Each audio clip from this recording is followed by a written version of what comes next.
सती में और पार्वती में एक अंतर भारी है। सती माँ धनवान है और पार्वती मैया गुणवान है। इसलिए पूरी दुनिया में जितने भी व्रत हैं, पूरी भारत की भूमि पर जितने व्रत होते हैं, कोई व्रत लक्ष्मी जी का नहीं है। भारत की भूमि पर कोई व्रत सरस्वती मैया का नहीं है। भारत की भूमि पर कोई व्रत इंद्राणी का नहीं है। भारत की भूमि पर कोई व्रत किसी देवी का नहीं है। जितना भारत की भूमि पर एक व्रत भारी है वो है माता पार्वती जी का। तीज का व्रत करोगे तो पार्वती जी का है, चतुर्थी का व्रत करोगे तो पार्वती जी का है, छठ का व्रत करोगे तो पार्वती जी का है। आप जितने व्रत देवी जी का करोगे नवरात्रि में तो पार्वती जी का है। भारत की भूमि पर जितने व्रत हुए नारियों के, छोटी तीज, बड़ी तीज, हरतालिका तीज, करवा चौथ, जितने चतुर्थी के व्रत, जितने तीज के व्रत, जितने छठ के व्रत, जितने भारत की भूमि पर हुए, ये सब माता पार्वती जी के हैं। पार्वती के क्यों हैं?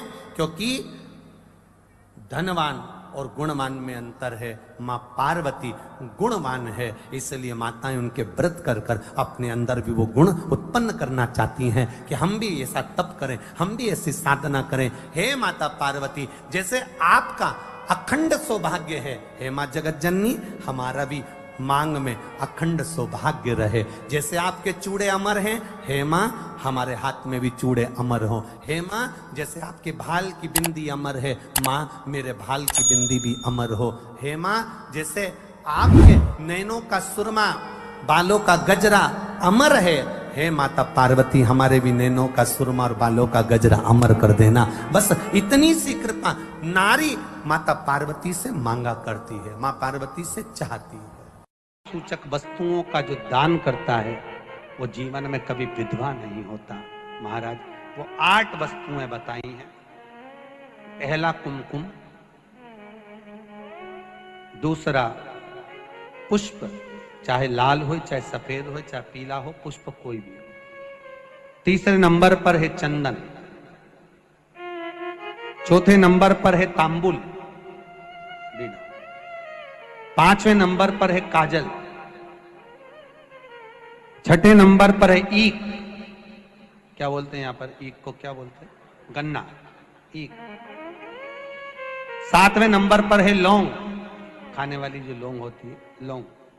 और 7वें नंबर पर है, 8वें नंबर पर है जीरा। कहते हैं चैत्र महीने की तृतीया तिथि को बिना नमक का भोजन कर कर, सुबह बिना नमक का भोजन करें, एक समय फलाहार करें बिना नमक का, और तुला दान के बराबर एक पलड़े में अपन बैठकर 8 वस्तुएं तुला की रख कर जो दान दे देता है वो नारी कभी विधवा होकर नहीं जाती, 7 जन्म तक अखंड सौभाग्यवती रहती है। अखंड सौभाग्य कार्य करेंगी तो भी सौभाग्य की सामग्री देंगी। सौभाग्य की सामग्री का दान क्यों किया जाता है? सौभाग्य सूचक वस्तुओं का दान क्यों किया जाए? सौभाग्य की वस्तुएं क्यों प्रदान करी जाती है, क्यों दी जाती है? उसका कारण क्या है?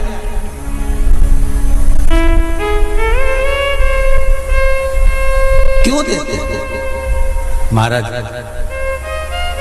भारत की भूमि की सौभाग्यवती माताओं का एक मन की अभिलाषा रहती है। भारत की भूमि की माताओं की एक अभिलाषा रहती है कि जब उसके प्राण छूटे तो अखंड सौभाग्य धारण करके पति के कंधे पर और पुत्र के कंधे पर शमशान।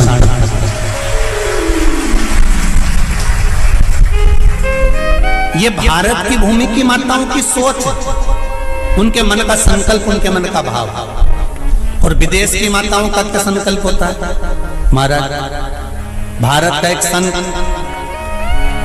विदेश गया और भारत के संत जब विदेश गए तो वहां पर एक मां, एक स्त्री पति की कब्र के पास में बैठकर पंखा कर रही थी। भारत के संत को बड़ा दुख हुआ, देखो हमारे यहाँ की माताएं तो पति के साथ सती हो जाती हैं, हमारे भारत की भूमि की माताएं तो पति के साथ सती हो जाती हैं, पर ये तो विदेश की माताएं तो भारत की माता से भी बढ़कर है कि पति मर गया, कब्र के अंदर है, तो भी पंखा कर रही हैं। ये तो इनसे भी बड़ी है, भारत की माता से भी बड़ी ये विदेश की माता।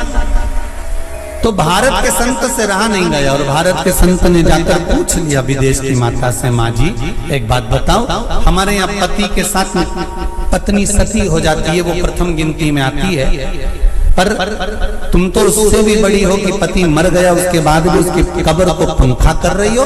इतने में विदेश की माता ने कहा, मैं पति को पंखा नहीं कर रही, हमारे यहाँ नियम है जब तक पति की कब्र नहीं सूख जाए हम दूसरी शादी नहीं कर सकते, इसलिए पंखे से सुखा रहा।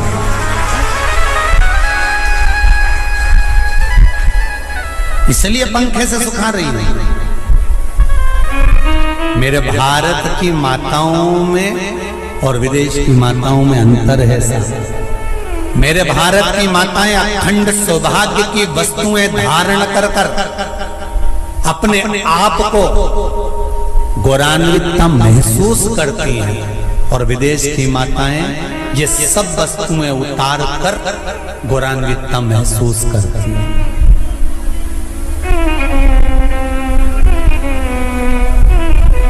क्यों देते हैं चूड़ी का दान, क्यों देते हैं बिंदी का दान, क्यों देते हैं अखंड सौभाग्य का दान? किस महाराज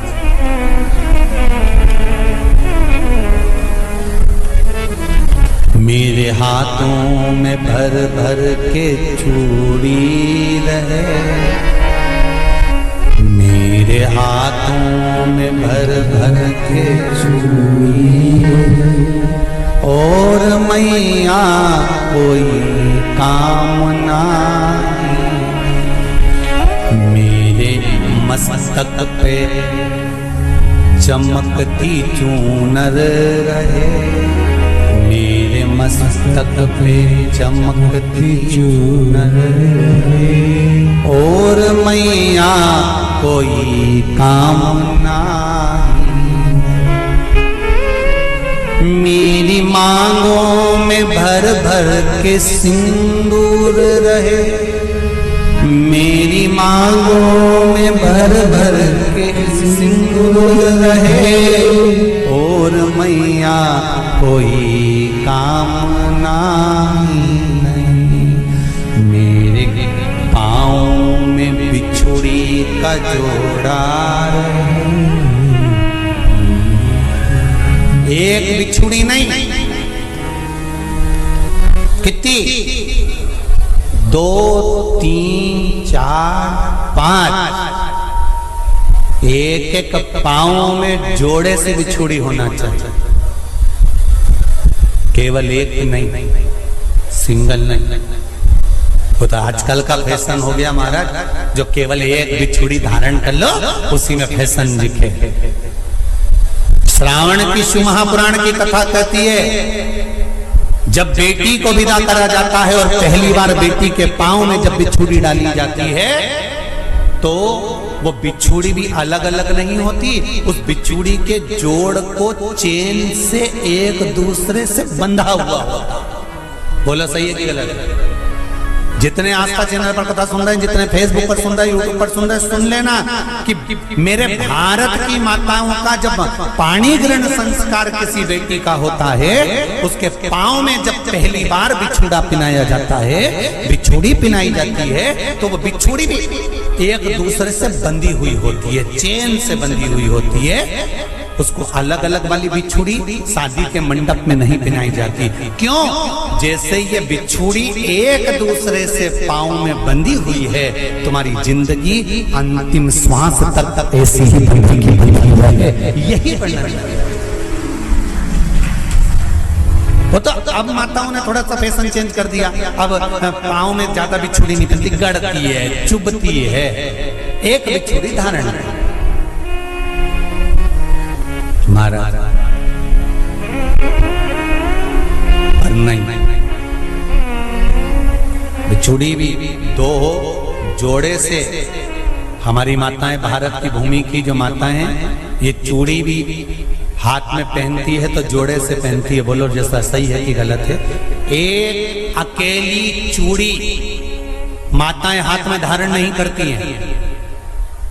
अगर भारत की भूमि की संस्कारित माताएं हैं और भारत की भूमि की सभ्यता और संस्कृति को जानती है तो अकेली चूड़ी नहीं, जोड़े की चूड़ी पहनेगी, 2 चूड़ा डालेगी, 4 डालेगी, 12 डालेगी, पर सिंगल नहीं, अकेले।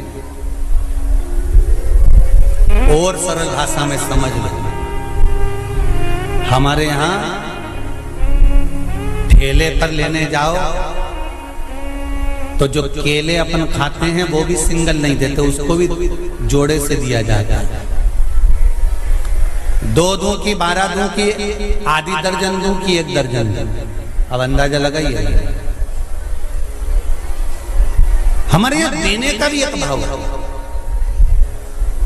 श्रावण के महीने की शिव महापुराण की कथा, जिसका नाम है श्रावण शिव महापुराण की कथा, ये कहती है कि पार्वती जी ने और गंगा जी ने ये चतुर्मास में जितना सौभाग्य का दान दिया है, उनके बराबर दुनिया का कोई व्यक्ति इतना सौभाग्य का दान नहीं दे सकता जो माता गंगा और पार्वती दोनों दान दे रहे हैं।